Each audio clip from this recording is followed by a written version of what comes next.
Hello everyone and a very very good morning to all of you. अगर आप किसी भी ऐसे एग्जामिनेशन की तैयारी कर रहे हैं जिसमें इंग्लिश आती है, bank, SSC, UPSC, CLAT, then this session is going to be very very useful for all of you. ये सेशन आप सभी के लिए बहुत बहुत इंपॉर्टेंट होने वाला है। तो स्टार्ट करते हैं आज का ये सेशन, और वोकैबुलरी से हम आज का ये सेशन स्टार्ट करने जा रहे हैं। और आज का पहला शब्द है गैम्बिट। गैम्बिट वर्ड का मीनिंग क्या होता है? देखो, एक शब्द इसके जैसा होता है, गैम्बल, GAMBLE। इसका मतलब क्या होता है? गैम्बल करना मीन्स जुआ खेलना। ये क्या होता है? ये वर्ब होता है। ये जो गैम्बिट होता है ये क्या होता है? नाउन होता है।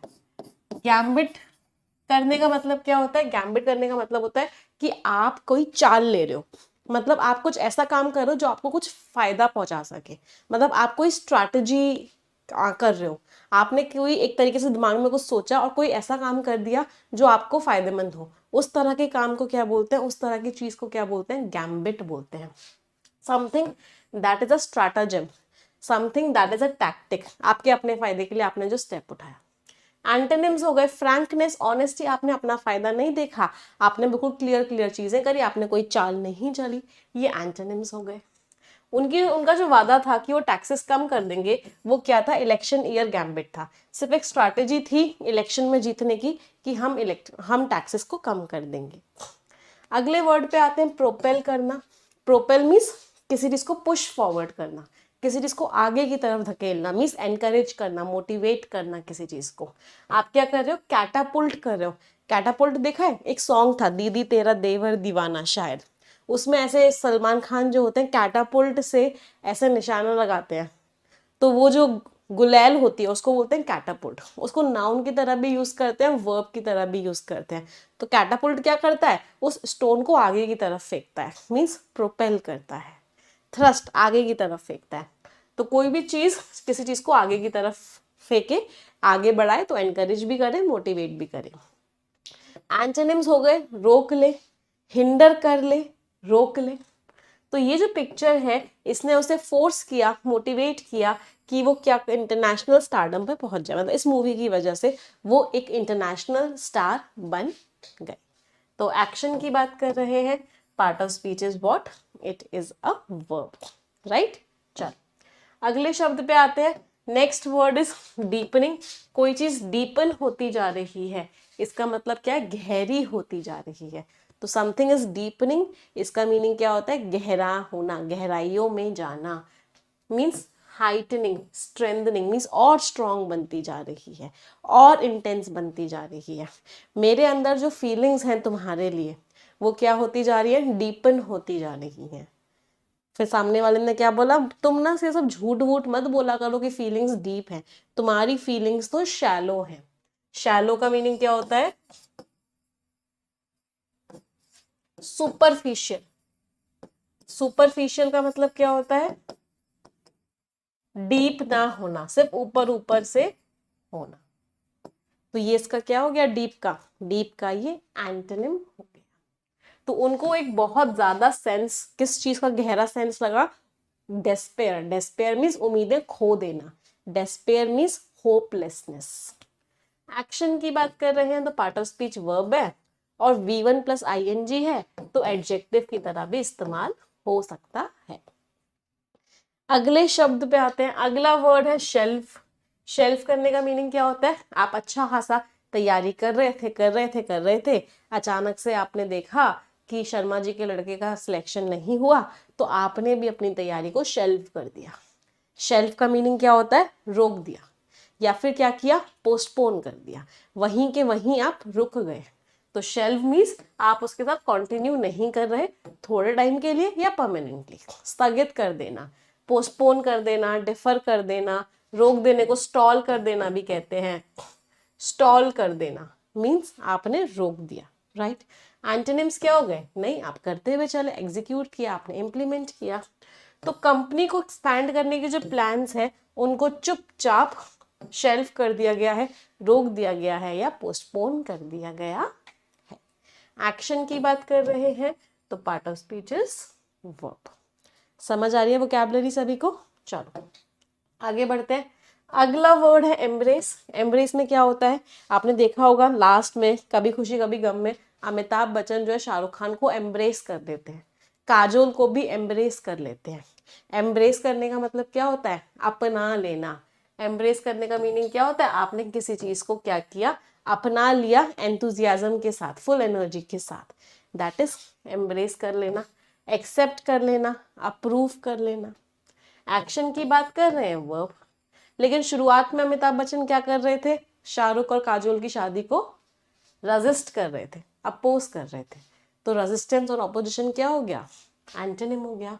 तो उसने जो रिकॉर्डेड म्यूजिक को अपना लिया है लाइव परफॉर्मेंसेस के ऊपर, मतलब वो लाइव परफॉर्मेंस नहीं करता, रिकॉर्डेड म्यूजिक ही करता है, उससे क्या होगा, जो रेडियो पे रिकॉर्ड्स हैं उनका रोल शिफ्ट हो जाएगा। एक्शन की बात कर रहे हैं वर्ब। अगले वर्ड पे आते हैं, नेक्स्ट इज कॉम्प्रीहेंसिव। कॉम्प्रीहेंसिव में सबको साथ में लेके चल लो भाई, सबको इंक्लूड कर लो, उसको बोलते हैं कॉम्प्रीहेंसिव। ये जो एडिटोरियल है ये आपको कॉम्प्रीहेंसिव कह सकते हैं, सिलेबस आपका कवर करता है इंग्लिश का। तो comprehensive means complete and including everything, सारी चीजों को इंक्लूड करता है। थॉरो है, एग्जॉस्टिव है, सब चीज को इंक्लूड करता है। होलिस्टिक, होलिस्टिक का मतलब भी क्या होता है, पूरा, पूरी तरीके से चीजों को करना। एंटोनिम्स क्या हो गए, नैरो है, पूरा कवर नहीं कर रहा, लिमिटेड है। तो हम आपको एक कॉम्प्रिहेंसिव ट्रेनिंग देंगे सारे के सारे बिजनेस के एस्पेक्ट्स के, मतलब पूरी तरीके से हम आपको एवरी चीज, एवरीथिंग हम आपको सिखाएंगे। लास्ट में आईवीई लग रहा है तो ये शब्द आपका एडजेक्टिव है। अगले शब्द पे आते हैं कॉग्निजेंट। इसमें रूट वर्ड है कॉग्न। कॉग्न रूट वर्ड का मीनिंग होता है माइंड। तो कॉग्निजेंट का मीनिंग क्या होता है, मुझे पता है, तुझे सब है पता है ना माँ, माँ you are cognizant. Cognizant means aware होना, पता होना, किसी चीज की नॉलेज होना, किसी चीज की अंडरस्टैंडिंग होना, दैट इज कॉग्निजेंट होना। सिनोनिम्स क्या हो गए, कॉन्शियस है, पता है, माइंडफुल है, अवेयर है, मीन्स नॉलेज है। एंटोनिम्स, ऑब्लिवियस पे डबल स्टार मार्क करो, वेरी इंपॉर्टेंट वर्ड, बहुत बार एग्जाम्स में आया है। ऑब्लिवियस है, इग्नोरेंट है, इसका मतलब क्या है, पता नहीं है। तो हमेशा जानकारी रखो कि क्या लोग आपके चारों ओर कर रहे हैं। लास्ट में एएनटी लग रहा है तो part of speech is what, adjective. अगले वर्ड पे आते हैं एंकर। एंकर का मीनिंग क्या होता है, किसी चीज को एक बेस दे देना, किसी चीज को सपोर्ट कर देना, उसको क्या बोलते हैं, एंकर करना। मीन्स आपने देखा होगा समुद्र में क्या होता है, जो शिप होते हैं या जो बोट्स होती हैं वो कहीं समुद्र में तैरते तैरते आगे ना चली जाए, इसलिए उनको एंकर की हेल्प से बीच पे स्टेबल बनाया जाता है। तो एंकर क्या करता है, एक सपोर्ट देता है, एक बेस देता है, एक ग्राउंड देता है, स्टैब्लिश करता है उस चीज को। इस वर्ड को वर्ब की तरह भी यूज करते हैं और इस शब्द को नाउन की तरह भी यूज करते हैं। एंटोनिम्स क्या हो गए, कॉन्ट्राडिक्ट करना, डिफाई करना मीन्स फॉलो ना करना किसी चीज को। तो उसकी जो नोवेल्स हैं उनका बेस क्या है, उनका बेस है हर रोज, रोजमर्रा की जिंदगी। तो रोजमर्रा की जिंदगी उसकी नॉवेल्स का एक बेस है। अगले शब्द पे आते हैं डाइडैक्टिक। डाइडैक्टिक का मतलब क्या होता है, एक टोन होती है ऑथर की डाइडैक्टिक, ये बहुत बार टोन्स में आता है। ऑथर की टोन डाइडैक्टिक कब होती है, जब ऑथर कहता है तुम सब बेकार हो, मेरी सुनो, इस काम को ऐसे ऐसे ऐसे ऐसे करो। तो इस तरह की टोन को बोलते हैं डाइडैक्टिक टोन। मतलब ऑथर क्या कर रहा है, ऑथर उपदेश दे रहा है, ऑथर पढ़ाने की कोशिश कर रहा है, ऑथर लोगों को सही तरीका बता रहा है काम करने का। मतलब लोगों को बताया जा रहा है ऐसे ऐसे ऐसे ऐसे करो, खुद से ढूंढने का मौका नहीं दिया जा रहा। ऐसी टोन को बोलते हैं didactic tone. Pedantic tone, academic tone means teaching वाली टोन। एंटोनिम्स होगा, एक प्रैक्टिकल कर लो भाई, ऑथर को बताने की क्या जरूरत है, अप्लाई करके देख लो, प्रैक्टिकल कर लो, ये आपके एंटोनिम्स हो गए। तो वो बहुत ज्यादा डाइडैक्टिक है अपनी अप्रोच में, लर्निंग प्रोसेस में, मतलब वही सब कुछ बताता रहता है। Part of speech, adjective. अगला वर्ड है रेमिनेंस। रेमन, ये एक रूट वर्ड है, इसका मीनिंग क्या होता है, पुरानी चीजें या बची हुई चीजें। तो रेमिनेंस वर्ड का मीनिंग क्या हो गया, वो चीजें जो बच गई हैं उनको क्या बोलोगे, उनको रेमिनेंस बोलोगे। लास्ट में एएनटी लग रहा है, इसका मतलब ये भी एडजेक्टिव है। तो कोई भी चीज जो बच गई है किसी चीज के तबाह होने के बाद, फ्रैगमेंट्स, वेस्टिजेस, जो बचा हुआ पार्ट है। एंटोनिम्स हो गए पूरा का पूरा। तो जो लकड़ियां हैं वो रेमिनेंस है, सॉरी ये जो छोटे छोटे से फॉरेस्ट हैं ये रेमिनेंस है, बचे हुए हैं बहुत बड़े फॉरेस्ट ये, जो एक बार पूरे एरिया में हुआ करता था। तो पहले बहुत बड़ा फॉरेस्ट हुआ करता था, अब थोड़े बहुत छोटे छोटे फॉरेस्ट बच गए हैं। पार्ट ऑफ स्पीच क्या है ये? अच्छा sorry, it's not an adjective, ये एडजेक्टिव नहीं है। क्यों? क्योंकि एडजेक्टिव के साथ कभी भी एस नहीं लगता, इट्स अ नाउन। ये जो शब्द है ये हमारा नाउन है। जनरली जिसके लास्ट में एन टी होता है वो एडजेक्टिव होते हैं, जैसे इंडिग्नेंट, बट रेमिनेंट क्या है? नाउन है। कोई दिक्कत किसी को? आगे बढ़े, चलो आते हैं फ्रेजल वर्ब्स पे। पहली फ्रेजल वर्ब है वीन ऑफ। वीन ऑफ का मीनिंग क्या होता है? ओ डबल एफ ऑफ आ जाए ना, इसका मतलब है कुछ ना कुछ तो नेगेटिव है। सिर्फ एक ओ डबल एफ ऑफ में नेगेटिव नहीं होता, वो होता है सेट ऑफ। इसका मतलब होता है किसी चीज को शुरू करना। Otherwise generally O double F आ जाए तो कुछ ना कुछ तो नेगेटिव है। वीन ऑफ का मीनिंग क्या होता है? आप किसी को रोक रहे हो कि भाई मत करो ना इस काम को, इस चीज को यूज मत करो ना, तो आप क्या कर रहे हो? उसको वीन ऑफ कर रहे हो, रोक रहे हो। अगला वर्ड है कैचअप, मीन्स लेट्स कैचअप सून। एक तो मीनिंग ये होता है, बोलते हैं ना जाते जाते लेट्स कैच अप सून, मतलब बहुत जल्दी ही मिलेंगे, मतलब मैं भी उस लेवल पे बहुत जल्दी आऊंगा जिस लेवल पर तुम हो, मतलब अगर तुम यहाँ पर हो तो मैं भी यहाँ बहुत जल्दी आऊंगा। एक इसका मीनिंग क्या होता है? वो क्वालिटी मैच कर जाना, वो स्टैंडर्ड मैच कर जाना। तो अगर दो चीजें कैचअप कर रही हैं, इसका मतलब क्या है? पहले एक आगे था एक पीछे था, अब दोनों सेम लेवल पे आ रहे हैं।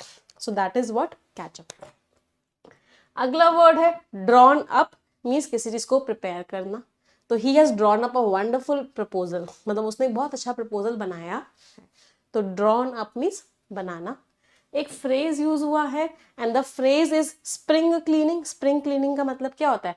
पूरे घर को क्लीन कर देना। जैसे हमारे यहाँ दिवाली क्लीनिंग होती है ना, दिवाली पे मम्मियाँ सब पूरे घर को एक एक चीज को क्लीन करती हैं, कोई भी चीज रहनी नहीं चाहिए। ऐसे ही फॉरेन में स्प्रिंग क्लीनिंग होती है, यहीं से इडियम आया spring cleaning, means the act of cleaning something carefully and completely. उन एरियाज को भी क्लीन करें जहाँ पे पहले कोई जाता भी नहीं है, फिर यहाँ पे कोई यूज भी नहीं करता। That is what spring cleaning.